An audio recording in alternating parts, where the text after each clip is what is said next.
તમારો ભાઈ આવ્યો બૈરું માથાકૂટ કરે. પક્કાલાલ એવું નહીં બધું ચમ એવું તો અરે આ બૈરું સમજતું જ નહીં. આ તો પડી ગયો ખાઈએ મસાલા ખાઈએ તો સોટા ઉડા ને કપડામાંથી એટલી બૂમો પાડે છે રોજ. અમારે તો ઝઘડાના ઘર થાય છે.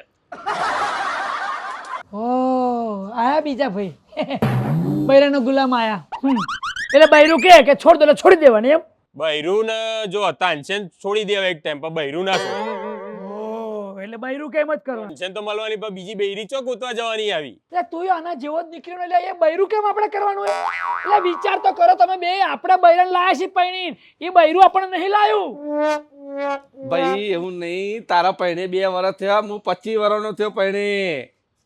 એ તમારો 25 વર્ષનો અનુભવ છે એમ? તો ઓહો એવું ના હોય. એમાં 2 વર્ષ 25 વર્ષ ભાઈ આપણે પુરુષ એટલે ભાઈડા. આપણું ઘરે ચાલવું જોઈએ. પછી એ તમે ગામડાનું લાવો કે સિટીનું લાવો, બૈરું એ બૈરું. આપણે કેમ કરે બૈરું?